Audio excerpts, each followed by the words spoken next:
The First Coast's most accurate forecast from the First Coast News Weather Team, certified by Weather Rate, sponsored by AC Designs. Hello, everyone. We are closely watching the tropics. I'm Meteorologist Lee Southwick. All right, so here's the breakdown. There is a low chance of tropical formation in the Gulf. Yes, the system is off to the east and really the southeast of us. That system is going to cross over Florida, and then once it moves into the Gulf of Mexico, it does have a chance of tropical development. It is a low chance right now. We have the 8 a.m. advisory from the National Hurricane Center, and they gave this system a 10% chance of developing within the next 2 days and a 30% chance of developing within the next 7 days. So this is a trough it's bringing this broad area of low pressure. You can see it's a disorganized cluster of showers and thunderstorms off the Atlantic coast of Florida. As it moves into the Gulf, conditions become a little bit more favorable for development. And we do see occasionally a bit of spin as it moves into the Gulf. You can see it kind of tries to organize a bit. So it's not out of the question for something to form, especially this time of year in the Gulf. We usually see the warm waters. If you have the low wind shear and not a lot of dust, you can get tropical activity out there. So again, not totally out of the question, but whether this forms or not, our impacts remain the same. We are seeing more rain out there. It's even tropical rain, heavy rain from this system today. And again, tomorrow and on Wednesday, we will have scattered to potentially numerous showers and thunderstorms, especially in the afternoon and the evening. As it moves into the Gulf, again, whether it develops or not, we're still going to see that risk of rain.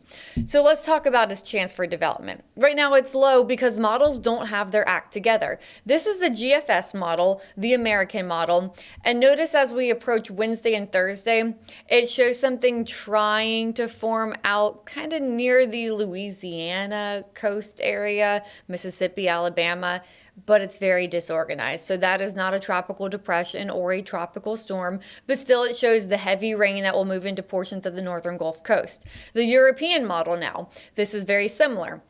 As we approach Wednesday and Thursday, it kind of moves towards the northern Gulf Coast and not a lot happens with it. So it's still very disorganized, just bringing that risk of heavy rain. So this system is going to make it into the Gulf by late Tuesday, looks like the timing. And from there, we'll have to watch to see how it interacts with those warm Gulf waters. And again, all these other environmental conditions to see if it does actually try to form and organize into a tropical depression. But the risk is low of that right now because those models are not showing that. They're not really agreeing on any solid formation.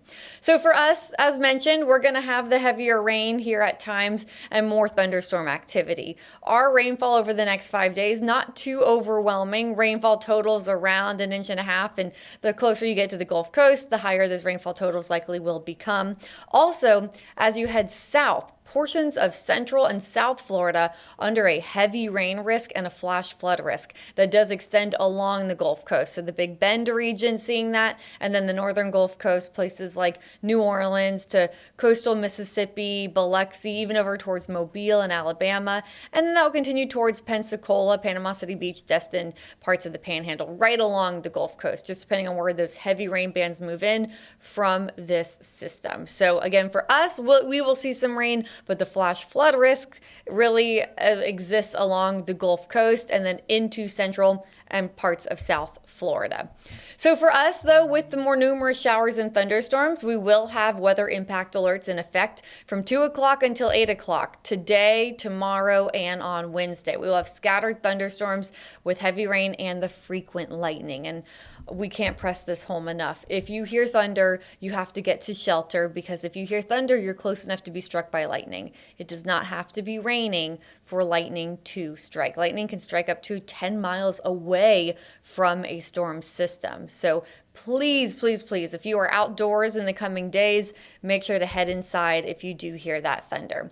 And as mentioned, again, our rain chances are on the higher end over the coming days. Again, even Thursday, Friday into Saturday, still a good number of showers and thunderstorms in the afternoon. And of course, each and every day before we get those thunderstorms, we are hot and humid, very hot and humid. So back to the tropics, though, let's take a look at some of our conditions for tropical development. When we need no Saharan dust or low Saharan dust, and that's what this model is showing for the rest of the work week. Not a whole lot of dust out there over the Gulf. Dust kind of chokes out a hurricane and prevents it from forming, so we need dust to prevent tropical development. There's not a lot of dust out there. Another thing that we look at, the wind shear. If you have more wind shear, it's less likely to form a hurricane. It kind of shears and tears apart that hurricane. But here into next week, not a whole lot of wind shear either on the northern Gulf Coast.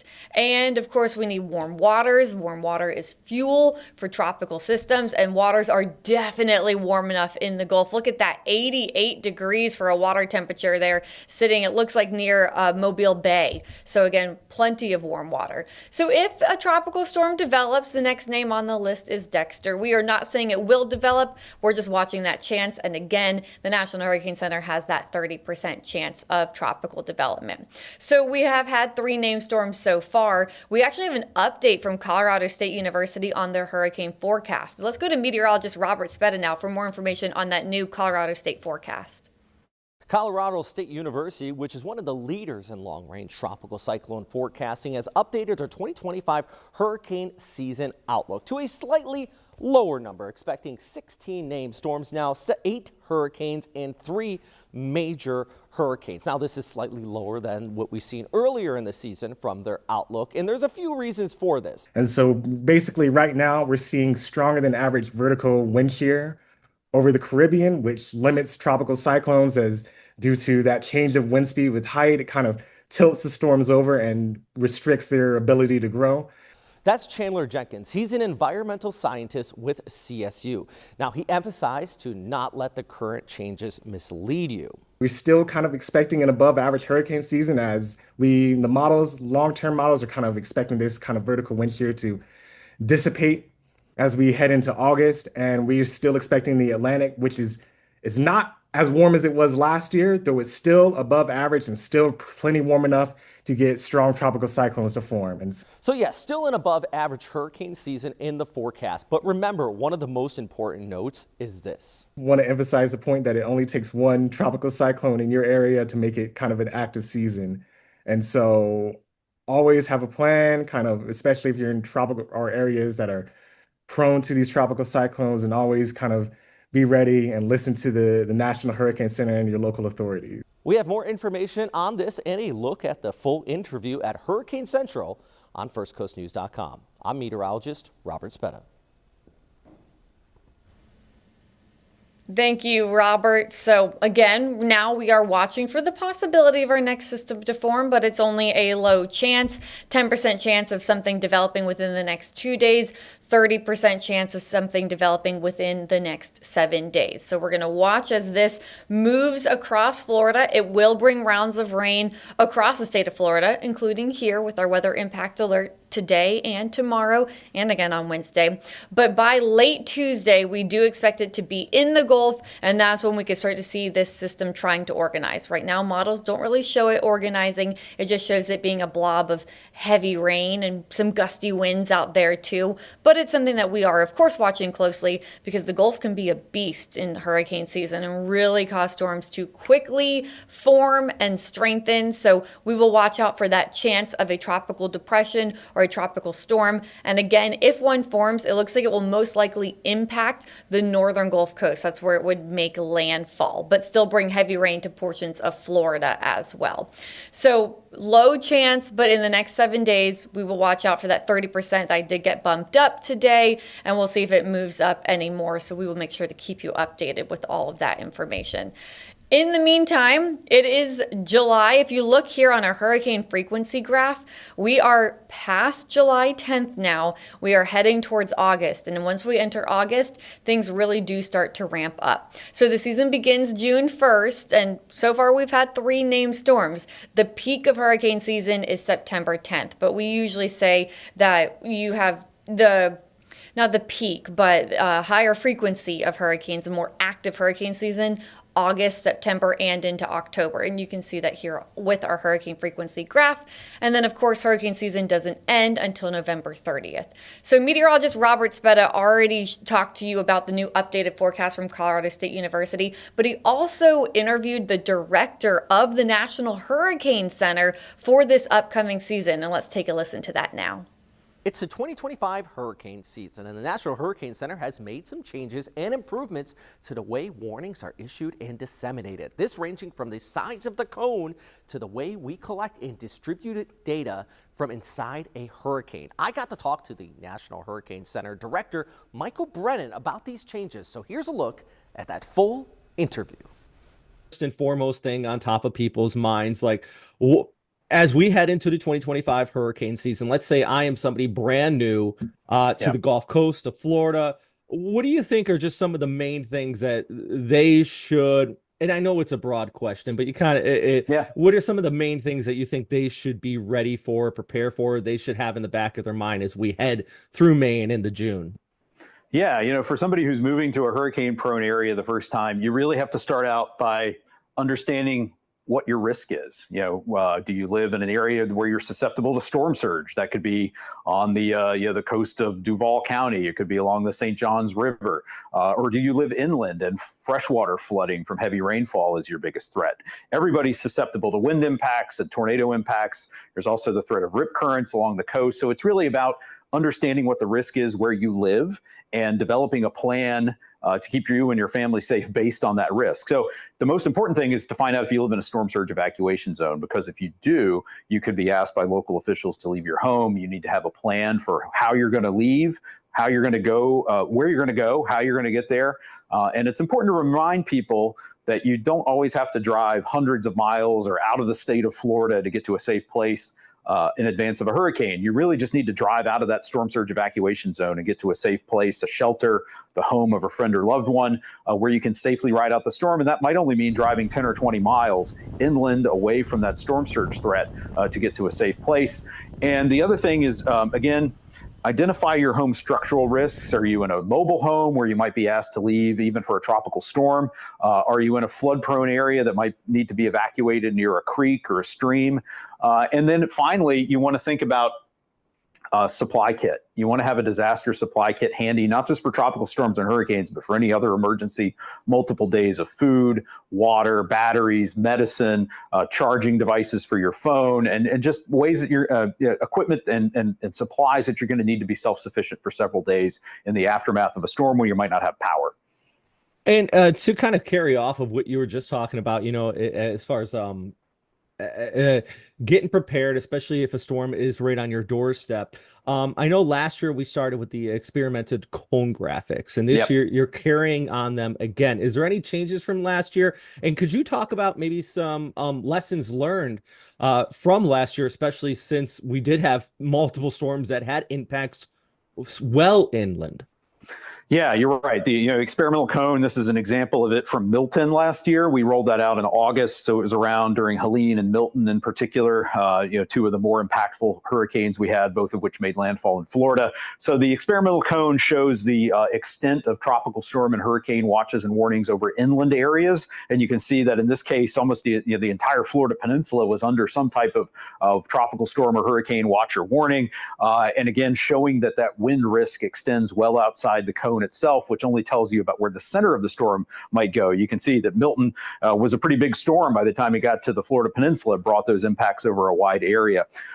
So we got a lot of positive feedback about the cone, the experimental one last year, so we're continuing it this season. The only real substantial change is this area where we have a hurricane watch and a tropical storm warning in effect. We added a little more clear legend about what that means, this pink and blue hatching area. But overall, we're going to continue it this year.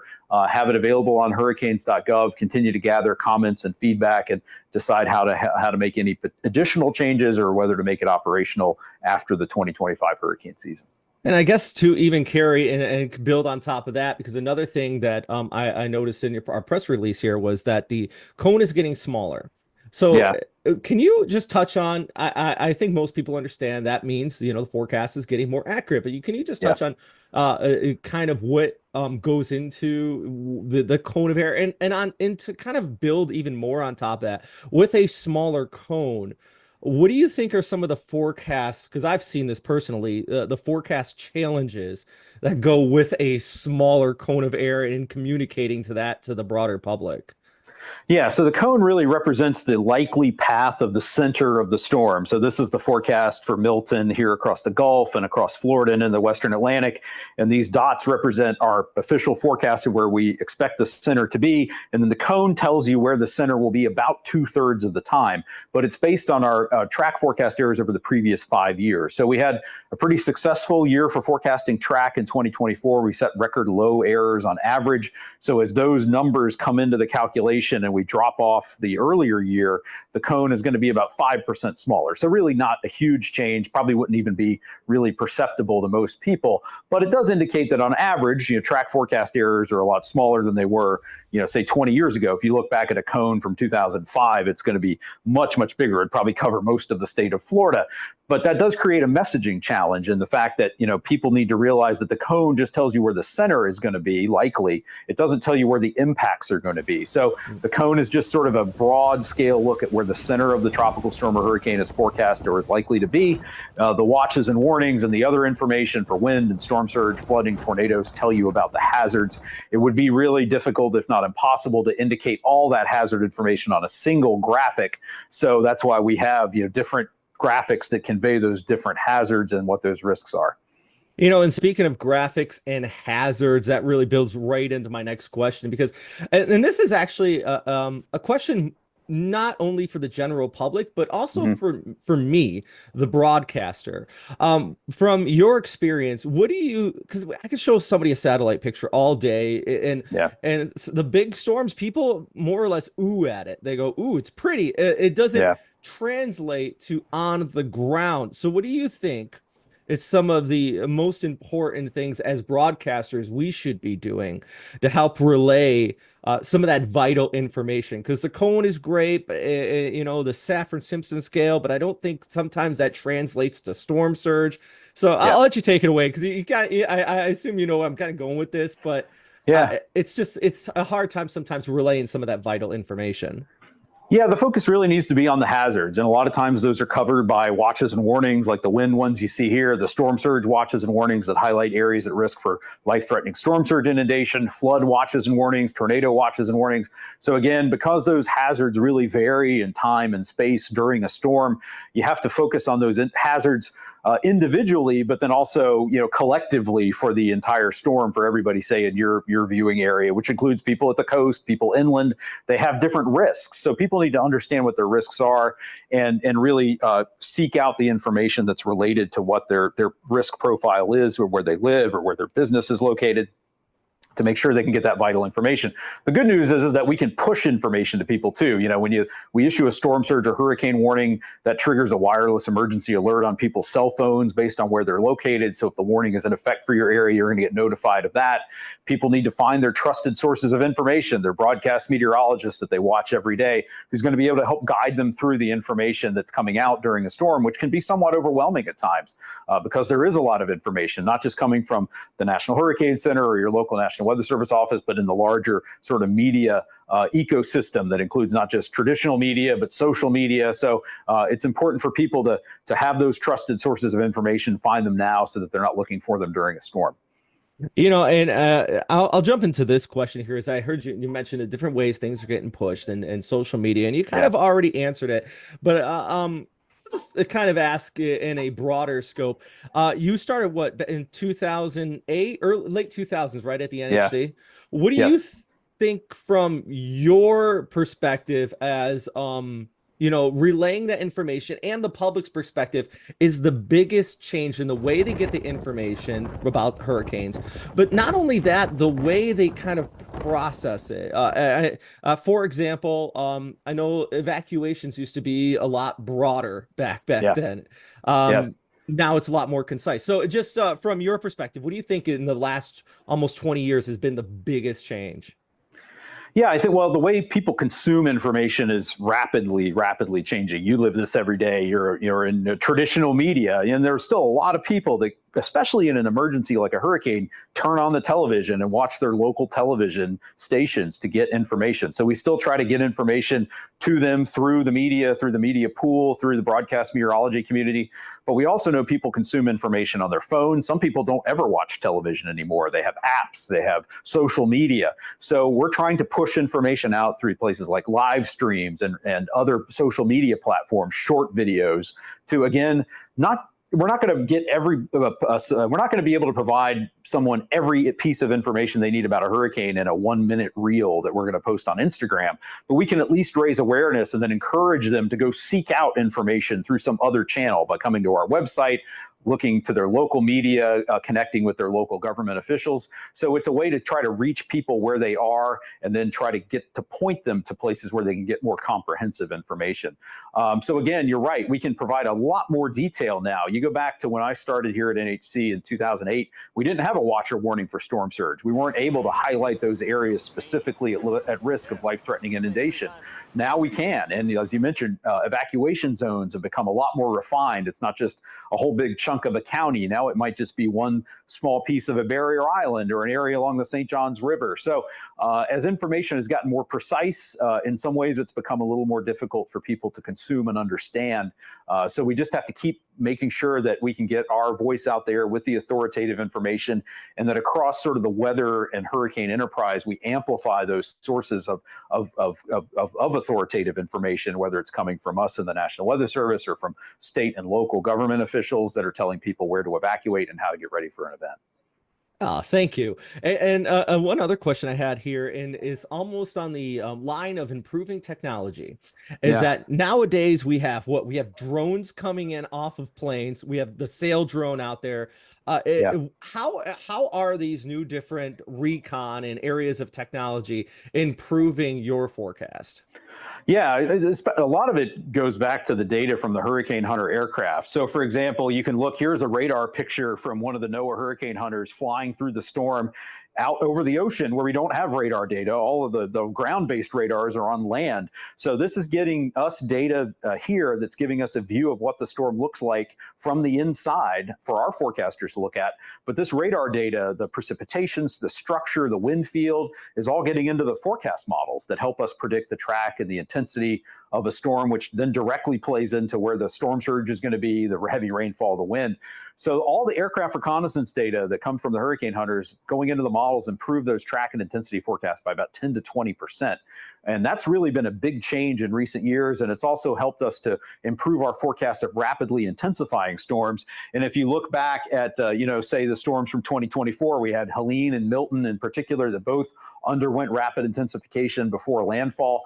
We're out and now actually able to make some of those more aggressive intensity forecasts that we wouldn't have been able to make, say, in 2008 or 9. We just wouldn't have had the confidence to forecast a storm to strengthen by 30 or 40 miles per hour in a 24-hour period.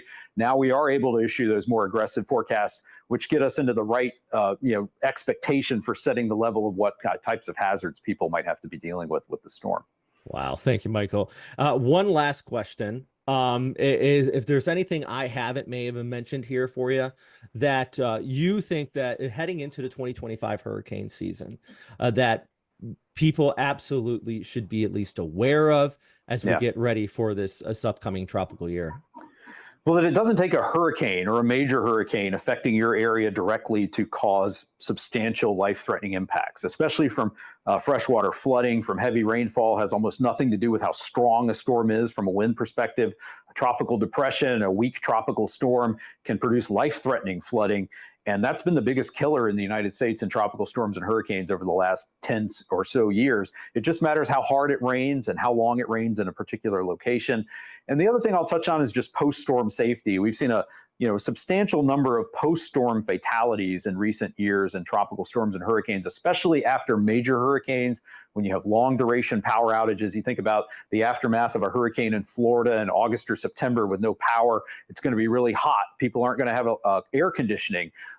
People succumb to heart attacks, other medical issues, just accidents that occur from cleaning up or driving around in an environment after a storm. We lose a lot of people to car accidents. So just a reminder that you don't want to just survive the storm itself. You need to also survive the aftermath, and don't come back to evacuated areas until you've been told it's safe to do so by your local officials. That's a good point, because we always seem like we always prepare for that first wave, and then no one really thinks about the weeks afterwards.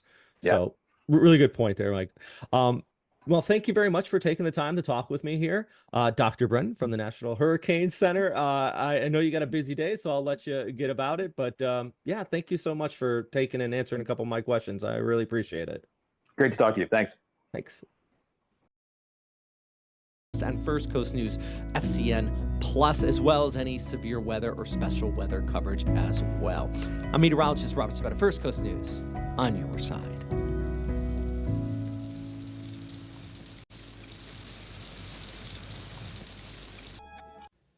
Hello, folks. I'm meteorologist Ross Mumo, and it's hard to believe we are already halfway through the year 2025, now into the month of July.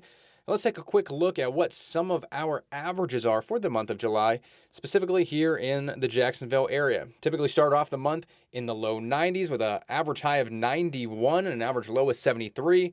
That really doesn't change much by July 31st. Average high of 92 and an average low of 74. So typically one of our hottest months of the year here in the Jacksonville area.